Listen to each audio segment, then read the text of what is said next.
오늘 지금 10시가 다 돼가고 있죠. 오늘 토요일이라서 많은 집회도 있었고 제 개인적으로는 너무너무 바빠서 제가 이렇게 얼굴을 내밀고 하는 방송은 많이 하지 못했습니다. 제가 현장 방송을 하는 사람이고 선거 TV 지금 하고 있지만 이제 촛불사랑 TV를 계속 하고 있고요. 그러다가 이제 선관위 앞에서 하루 전에 득표율이 올라왔고 득표율이 올라온 것을 선관위 직원들한테 가서 해명을 요구하는 방송과 그리고 공표 전에 개표 방송이 나갔다는 그런 거를 이야기하는 방송을 현장 방송을 하다가 6개월 정지를 먹었죠. 벌써 6개월이 다 돼가서 2월 중순 이후에는 제가 촛불사랑 TV를 다시 방송을 할 수 있습니다. 이게 무슨 얘기냐 하면 제 방송이 한 거의 5년을 넘게 방송을 했기 때문에 5년 정도 방송을 했기 때문에 시청자들도 많고 그리고 많은 즐겨찾기 한 분들도 있어서 이슈 있는 방송을 하게 되면 많은 영향력을 좀 나름대로 발휘를 하는 방송이었죠. 그런데 선관위 앞에서 방송을 하면서 아프리카 TV에서는 그 얘기를 하죠. 선관위 아프리카 TV에서는 저작권 위반으로 해서 6개월 정지를 먹었습니다. 저 아프리카 여기 소리 좀 줄여주세요. 네. 이쪽도 켜놨어요? 네. 둘 다 켜놓지 말지. 그래서 저는 오늘 집회를 많이 현장 방송을 하는 사람이지만 제가 오늘은 좀 현장 방송이 아닌 이렇게 마이크 들고 하는 방송을 한번 해보도록 하겠습니다. 제가 PPT라는 거를 한번 만져봤어요. PPT가 뭔지도 몰랐고 그리고 뭐 선거 방송 TV 하는 사람이고 개표 조작을 많이 이야기한 사람이기도 하지만 그걸 정리를 해서 많은 사람들한테 설명을 하기 위한 PPT 자료를 가지고 작업을 했었어요. 방송하는 사람이기 전에 또 그런 일도 하는 바람에 제가 시간이 너무 없어서 현장 방송을 요새는 많이 못하는 편입니다. 결론은 제가 레미제라블 그런 영상이나 이런 걸 보면서 느낀 점을 오늘 얘기를 하고 싶었습니다. 레미제라블 하면 맞나요? 장발장, 장발장이 빵 하나 훔쳐서 감옥에서 우리 개인적으로 소설 속에서 들었던 이야기는 장발장이 빵을 훔치는 바람에 얼마나 많은 세월을 감옥에서 보내고 억울하고 그런 이야기를 많이 했는데 작년 초에 대선 끝나자마자 많은 사람들이 멘붕에 빠졌죠. 뭔가 실체를 알 수가 없어요. 실체를 알 수는 없는데 뭔가 잘못이 됐다. 그런데 그 잘못이 뭐라고 콕 꼬집어서 말을 할 수가 없다. 이랬던 분들이 이렇게 울분에 차고 뭔가 풀 수 없었는데 레미제라블이라는 영화를 보면서 나는 그걸로 많이 좀 해소를 했다라는 이야기를 작년에 들었는데 저 개인적으로는 너무 바빠서 레미제라블이라는 영화를 보지 못했습니다. 그래서 어렴풋이나마 알고 있었는데 제가 어저께 민중의 노래를 너는 듣고 있는가 라는 레미제라블의 마지막 혁명에 많은 사람들이 혁명을 하면서 민중 봉기가처럼 이 레미제라블의 민중의 노래를 넌 듣고 있는가 라는 코너가 있었었는데 그거 가사를 한국어로 또 이렇게 초연을 하셨더라고요. 아시다시피 한국에서 우리나라 안에서도 레미제라블 연극을 히트를 했고 그리고 레미제라블 같은 경우는 여러 나라에서 많은 인기를 얻고 있는 그런 노래이기도 합니다. 그래서 그것을 이제 한국어로 저희가 이거를 하면서 노래를 한번 들어보는 바람에 제가 레미제라블 영상을 많이 쳐다보고 줄거리도 하다 보니까 느꼈던 점이 좀 있어서 그 얘기를 하고 싶습니다. 레미제라블 중에서도 Do You Heart the People Sing 그런 노래가 있어요. 가사를 한번 보면 민중의 노래를 너는 듣고 있는가. 근데 이게 영어를 우리나라로 바꾸면서 조금 많이 좀 약화가 되긴 했는데 우리나라 수준으로는 그래도 참 강한 수준의 가사가 됐더라고요. 너는 듣고 있는가? 그러니까 노래를 한번, 못하는 노래지만 한번 들어보도록 할게요. 너는 듣고 있는가? 분노한 민중의 노래, 다시는 노예처럼 살 수 없다 외치는 소리, 심장 박동 요동쳐 북소리 되어 울릴 때 내일이 열려 밝은 아침이 오리라. 모두 함께 싸우자. 누가 나와 함께 하나. 저 넘어 장벽 지나서 오랜 누른 세상. 자, 우리가 싸우자. 자유가 기다린다.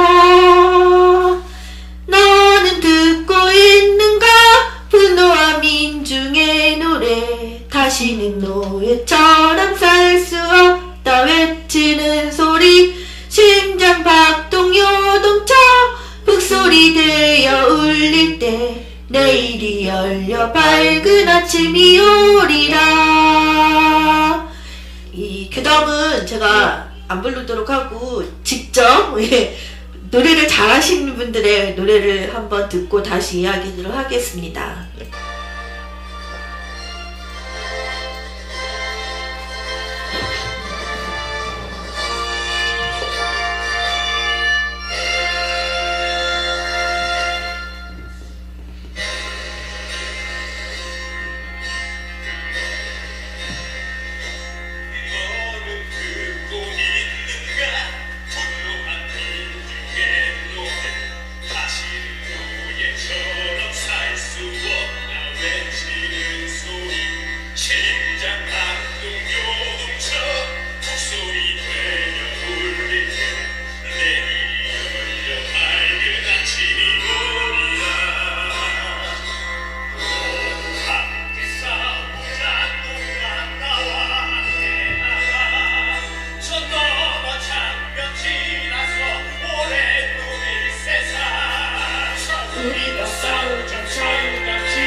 노래가 참 좋죠. 예. 이게 지금 민중의 노래를 들으면서 뭔가 뭉클하면서 뭔가 좀 감동도 있고 그런 노래예요. 그래서 저도 이 노래를 듣고서 이 노래 말고도 레미제라블에는 굉장히 주옥같은 노래가 많은데 그래도 지금 저는 선거무효 소송하는 사람으로서 민중의 그런 그 무지를 깨고서 민중들이 일어나지 않으면 안 되는 이런 상황들을 많이 느꼈습니다. 법을 몰라요. 법을 너무 모르더라고요. 제가 여기저기 다니면서 저도 뭐 법을 그렇게 잘 아는 사람은 아니지만 왜 공직선거법이 어겼습니다. 공직선거법 위법입니다. 라고 이야기를 하면 사람들이 몰라요. 공직선거법을 위반을 했다고 그래서 선거 무효입니다. 왜 다른 사람이 잘못을 하면 벌을 받아야 된다고 얘기를 하는데 왜 저 위에 계시는 중앙선관위나 국정원이나 보훈처나 국방부 아니면 대통령, 국회의원들이 잘못을 하면 너네 법을 지키지 않았으니까 잘못했어 라고 이야기를 하는 게 우리나라 정서상으로는 그렇게 힘든 건지 몰랐어요. 그래서 저는 뭐 그 사람들이 잘났다 잘못했다를 떠나서 뭔가 잘못을 하고 법을 어겼으면 당연히 그 사람도 처벌이 돼야 된다고 생각을 했는데, 제가 이제 선거 무효 소송이나 부정선거를 취재를 하면서 다닌 것은 그 많은 국민들이 법을 제대로 알지를 못한다. 하물며 저도 사실은 2008년도에 소고기 촛불 하면서 왔던 이야기는 저도 나와서 헌법 1조라는 걸 알았거든요. 헌법 1조가 대한민국의 주인은 국민이다 라고 하는 그 헌법 1조도 사실은 몰랐습니다. 그러니 얼마나 많은 사람들이 법을 모르고 위에 있는 힘 있는 사람들은 법을 어겨도 어차피 그렇게 다 지나갈 것이고 우리가 무슨 힘이 있어, 그리고 굉장히 잘못을 했다가는 우리한테 불이익이 많어 라는 그런 정서가 지배적이었다는 것이죠. 그래서 참 답답한 게 선거 부정은 국정원 개선 개입, 국방부, 보훈처, 국정원이 제일 큰 거긴 하지만 국정원에 국한된 것이 아니라 모든 국가 기관들이 다 개입을 했다는 것을 이야기를 해야 되는데, 처음부터 국정원 파기 시작해서 이렇게 나온 거죠. 그러니까 국정원 대선 개입만으로도 우리가 따지고 보면 선거 무효가 맞습니다. 국정원은요, 공직선거법 어디냐 하고 궁금해하신 분들이 있을 거예요. 그러면은 제가 좀 가르쳐 드리도록 할게요. 저도 법을 잘 아는 사람은 아니지만 저도 여기에서 법을 좀 공부를 했습니다. 저도 다 모르니까. 그리고 우리나라 사람들이 제가 공직선거법이나 헌법이나 민법, 형법을 다 알 수는 없어요. 제가 법을 알아야 된다는 것은 기본적인 법은 알아야 우리가 우리 권리를 행사할 수 있다는 이야기입니다. 그러면 이제 개표조장은 좀 이따 얘기를 하고, 국정원 대선 개입이 잠깐만요. 내가 여기다가 준비를 해놨는데 다른 데 있군요. 저도 이렇게 봐야지만 압니다. 우리가 알아야 할 공직선거법이라고 제18대 대선 선거무효 소송인단 다음 카페에 가시면 올려놓은 게 있습니다. 그리고 소송 자료나 이런 것도 다 올라가 있어요. 위에 있는 사람들이 와서 보면 좀 뜨끔뜨끔 할 겁니다. 저기 소리 좀 주시겠어요? 네. 국정원, 국가개입, 국방부, 보훈처 등등 공직선거법이 어디가 잘못됐다는 거냐 라고 얘기하신 분이 있어요. 지금 시국회사도 지금 3번째가 들어가죠. 첫 번째는 군산에서 있었고, 수원인가 있었고, 4번째군요. 그리고 얼마 전에 서강대 쪽에 있는 예수 프란치스코인가 그쪽에서 시국미사가 있었고, 월요일날 또 광주의 5.18 성당에서 시국미사가 있습니다. 그때 저희는 또 갈 거거든요. 또 오셔서 행패배우실 분들은 수집을 하시기 바랍니다. 국가기관 대선 개입은 공직선거법 60조, 85조, 86조 이 법입니다. 이제 이 인터넷 들어가셔서 그 공직선거법 클릭을 하셔서 다운을 하시면 공직선거법이 굉장히 엄청 많아요. 그 많은 것을 우리들이 다 알 수는 없기 때문에 한 번은 훑어보시라는 이야기고요. 거기에서 공직선거법 60조는 궁극적으로 어디에 해당하는 사람은 선거운동을 할 수 없다라고 규정 지은 법입니다. 거기 보면 배우자의 규정 해당되는 사람, 배우자, 후보자, 직계손 이렇게 나와 있고요. 대한민국의 국민이 아닌 자가 우선이고, 미성년자, 그러니까 우리가 투표권이 없는 사람들 얘기하는 거죠. 그리고 선거권이 없는 자, 그리고 향토, 거기에 지금 공무원들이 들어가네요. 4번째가 공무원에 규정된 국가공무원, 지방공무원, 여기에 보면 당원 자격이 있는 당원이 될 수 있는 공무원, 그리고 국회의원과 지방의회 의원회의 정무직 공무원은 제외한다 라는 이야기가 있는데, 결국은 공무원들은 안 된다 이 얘기입니다. 다섯 번째가 그 공무원 중에서 상근 직원을 포함하고 있는 것이고, 여기에 보면 우리가 그 지방색이 좀 지방으로 가면은 무슨 단체 그런 향토 뭐 예비군 이런 성격이 굉장히 강한데, 향토 예비군 중대장급 이상의 간부 이렇게 나와 있습니다. 일곱 번째는 풀뿌리 민주주의란 말 들어보셨죠? 우리가 풀뿌리 민주주의부터 잘해야 지방부터 뿌리에 있는 그런 민주주의가 돼야 된다고 하는데, 사실 우리나라는 그 옛날에 식민지를 겪고 나서 아시다시피 그 순사가 경찰이 됐고, 이런 일제시대에 그런 나쁜 일을 했던 사람들이 그대로 국가기관에 들어갔기 때문에 굉장히 지방을 장악하는 게 많고, 그런 아시다시피 그 소위 뭐 이렇게 막 정북정북거리는 그 단체들 보면 그런 색이 굉장히 강하거든요. 향토 예비군 중대가 통장 뭐 반장 이런 분들 있죠. 그리고 읍면동 주민자치센터에 있는 사람들, 문화복지 편의시설을 추구하는 이런 주민자치위원회에 있는 위원들이 걸립니다. 여덟 번째는 특별법에 의해서 설립된 국민운동단체, 국가, 지방자치단체에 출연 또는 보조를 받는 단체. 여기에서는 아예 그렇게 나와 있네요. 8번 공직선거법 60조의 8번을 보니까 바르게 살기 운동협의회, 새마을 운동협의회, 자유총연맹, 그래서 소위 그 보수단체들이 많이 들어가 있습니다. 그리고 그러니까 공직선거법 60조는 결국은 어떤 사람은 선거운동을 할 수 없다. 그 후보와 후보자의 배우자, 그리고 후보자의 직계손, 그리고 공무원, 미성년자, 대한민국 국민이 아닌 사람들, 향토예비군, 통반장, 뭐 이런 보수단체, 특별법에 의해서 설립되는 국민운동단체가 거의 보수단체가 많기 때문에 그런 정도로 규정이 되어 있습니다.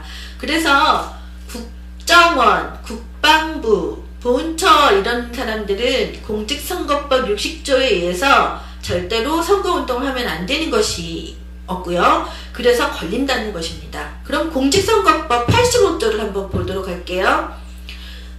이 법은 지위를 이용한 선거운동을 금지를 한 것입니다. 공무원이라는 그 지위를 이용해서 선거운동을 할 수 없다. 이 경우 공무원이 그 소속 직원이나 제53조 제1항 제1사호부터 6호까지 규정된 그런 기관 등의 임직원들은 선거운동을 할 수 없다 라고 되어 있고요. 두 번째, 종교적, 교육적, 직업적인 기관단체, 무슨 특별한 뭔가를 연구하는 단체라도 그 영향력이 좀 있거나 아니면 종교적으로 영향력이 있다 그래서, 특히 옛날에 2008년도에 저는 그런 소리를 굉장히 많이 들었거든요. 교회에서 이명박 찍어라 그런 소리를 굉장히 많이 들었는데, 사실은 그것도 선거운동이 안 된다는 것입니다. 그래서 선거운동을 하는 기업조직, 기업체 이런 중에도 단체를 가지고 많은 선거운동을 하는데, 그런 사람들도 선거운동을 할 수 없다. 그래서 선거운동 금지, 지위를 이용한 선거운동 금지를 85조에서 이야기하고 있기 때문에 국정원 대선 개입도 여기에 들어간다는 것입니다. 공직선거법 86조를 한번 볼게요. 86조, 공무원 등의 선거에 영향을 미치는 행위 금지. 이것도 공무원들은 안 된다는 그런 공직선거법 금지 조항입니다. 공무원, 그 중에서도 국회의원과 그 보좌관, 비서관, 비서, 지방의회 의원은 제외한다. 여긴 또 제외가 있네요. 네. 그리고 선원, 이런 사람들, 선원이 승선하고 있는 선박의 선장, 특수한 사항이라서 뭐 배 안에서 교육시키고, 특히 우리 보훈처하고 아까 국방부 얘기했죠. 국방부도 특수하지 않나요? 군인들 어쩔 수 없이 거기 가갖고 총칼 연습하고 실습하고 복정을 하라고 하는 곳인데 거기에서 정신교육을 시키잖아요. 네, 뭐 이러면 안 된다, 저러면 안 된다. 특히 선거 때는 엄청 강화를 시켜서 국방부, 보훈처도 방공교육 시켰죠. 보훈처를 떠나서 또 국방부까지. 그리고 그것도 문제가 되는데 이번에는 국방부에서 그 사람들만의 또 잘못으로 지금 몰아가고 있는 것 같아요. 자기가 아닌 몇몇이 그랬다라고 하는 것 같습니다. 그리고 국정원도 지금 김용판 무죄 판결이 나왔죠. 그래서 많은 사람들이 트위터나 뭐 SNS가 뜨겁고 옛날로 돌아간 것이 자명하다. 그리고 사법부가 어떻게 그렇게 잣대를 증거가 있고 권은희 수사 과정에 증언이 있었음에도 불구하고 지금 권은희를 지켜야 된다라는 소리가 나올 정도로 그 한 사람만의 증언 가지고는 힘들다. 뭐 이제 별의별 얘기가 다 나오고 있더라고요. 그럴 정도로 법이 무시가 되고 있는 것입니다. 김용판도 그 증거가 있고 말을 하는 게 나오고 증언이 있으면 당연히 무죄라는 것이 나오면 안 되죠. 근데 눈 가리고 아웅하고 지금 국정원 국가 대선 개입 이것만 하더라도 여기 보시면 85조, 86조, 예? 그리고 또 제가 아까 말씀드린 60조 지금 설명을 해드리고 이런 부분이 걸리니까 안 된다라고 하면 그러면 당연히 선거 무효가 돼야 되는 게 맞아요. 그래서 공무원들 중에 그 특수한 상황 선박의 선장 이야기를 드렸고 향토예비군 중대장급 이상의 간부 그래서 지방단체 아까 말씀드렸던 바르게 살기 운동, 새마을 운동, 자유총연맹 이런 데 근무하는 임직원 이들 단체 시군 구시군 전부 다 포함된다고 합니다. 그래서 그 대표자들 그리고 임원들은 선거운동을 할 수 없다라고 규정을 지어져 있습니다. 여러분들 이거 최소한 이런 건 알아야 되잖아요. 문제가 생기면 무엇이 걸렸는지를 알아야 되니까 공직선거법을 위반한 국가기관 대선 개입도 이 법을 어긴 거기 때문에 그 자체로 선거 무효다라고 자신있게 말씀을 하셔야 됩니다. 그리고 저는 개표 조작이 근본적이라고 생각을 하는데 또 다른 선거 부정이 있었죠. 그러니까 새누리 유사사무소 시발단. 그래서 그거는 유사사무소는 그 사람의 잘못으로만 몰아가고 있죠. 윤정 목사라는 사람이 이렇게 여기 사무실에다가 박근혜 임명장까지 갖다 놓고 막 사람들 시켜서 전화를 해서 그거 다 돈이지 않습니까? 윤정은 목사가 어디서 돈이 나서 그런 걸 하겠어요.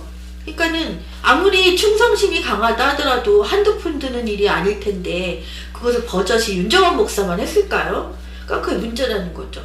걸린 건 윤정은 목사지만 워낙 또 SNS, 트위터에서 시발단 모집한다고 그랬으니까 굉장히 타겟이 되긴 하겠고 박근혜 임명장까지 드러났기 때문에 그 당시도 말들이 많았었어요. 그런데 중앙선거관리위원회는 그런 것들을 자꾸만 축소를 지키고 국민한테는 강화를 시킵니다. 뭐를 하려고 그러면 국민들은 하지 말아라. 선거법에 걸린다 라고 얘기하는데 이렇게 명백한 선거 부정을 하는 사람들한테는 이렇게 느슨하게 법에 잣대를 대야 되는 것이죠. 거기에 더불어서 사법부도 똑같은 형태라는 것입니다. 이제 사법부 얘기를 하면 선거 무효 소송하고 너무 근접해 있어서 그건 좀 이따 더 얘기해 드리기로 하고요. 새누리 유사사무소 시발단 이것도 공직선거법 61조가 걸립니다. 정당 선거사무소의 설치라고 해서 그 부분이 걸리기 때문에